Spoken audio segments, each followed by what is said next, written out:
Here to represent all my parents. How y'all doing? Good. Thank you. Life is terrible for me right now. It sucks. Because I'm not adulting well. And I'm going to be 50 soon. So, yeah, thank you. Thank you. Fuck that guy. I'm ghosting him like it's a bad Tinder date. Thank you. Anyway, I've been trying to figure out why I haven't figured it out yet, guys. I'm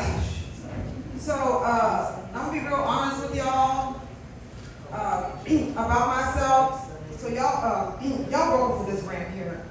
So check it out, guys. I started checking my adulting scorecard. It ain't pretty. First of all, I'm single. I've been dumped 3 times in the last 2 years. And during the pandemic, I lost my car, my apartment, my friends, and my edges. And they were all bad. That's okay, guys. Well, it's my world. I feel like I've been living life like it's an open mic with a bunch of comedians that's talking in the fucking background and got no respect for the mic, you know what I mean? Like Jordan eggs. Time's up, bitch, you know? But guess what, guys? I said I'm going to be honest with myself, but I came up with something called creative logic to avoid it. Yeah, creative logic, But the only thing truthful about it is that I'm lying to myself creatively. Thank y'all. For example, I used my creative logic to lose weight during the pandemic, and it worked. I lost over 120 pounds. Thank you. On that vodka and stress diet. Oh yeah, they don't talk about that one, but it works wonders. Hello. Anywho, guys, I don't accept it. So, hola, ¿cómo está? ¿Qué tal? I'm working on my Spanish when I ran on the Duolingo subscription. Anyway, guys, let me tell you something.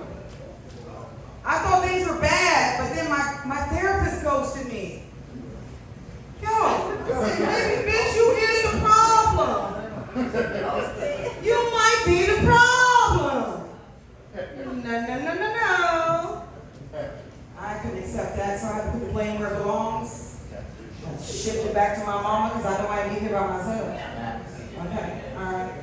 And first of all, let me tell you a little bit about my mother. She's famous. She was famous for being on Love Boat. Yeah, not the show, nigga. She wasn't a cast member, okay? She wasn't even on the boat. She was just sailing all the time. And if you don't know, you had a good childhood, goddamn it. Congratulations. We talking about PCP. Yeah, I know what you're talking about.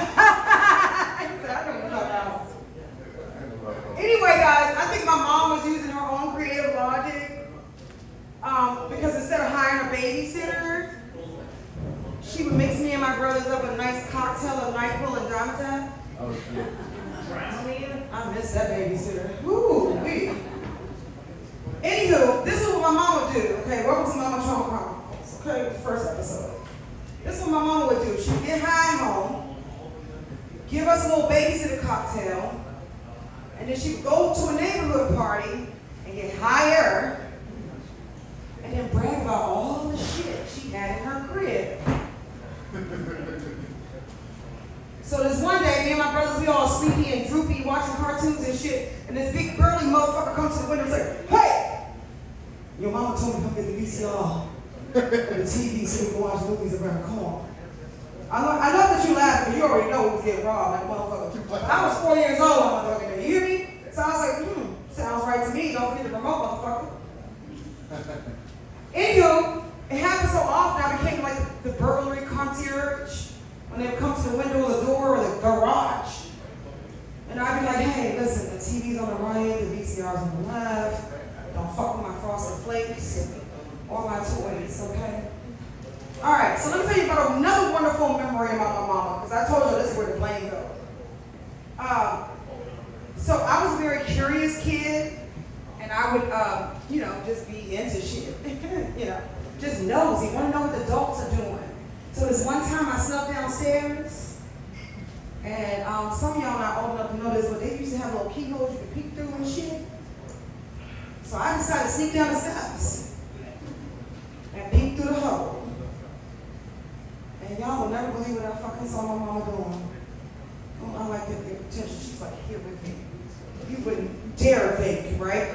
My mama and her boyfriend was sniffing coke off their girlfriend's ass. Woo! Three-way. I didn't even think about that because I was 8. Okay, that part. I think a little coke out of my eyes. Okay, you know what I mean? Like, cause I was like fucked up for a little bit. But I'm just trying to figure out, like, is that where Fuck Around and Find Out was born?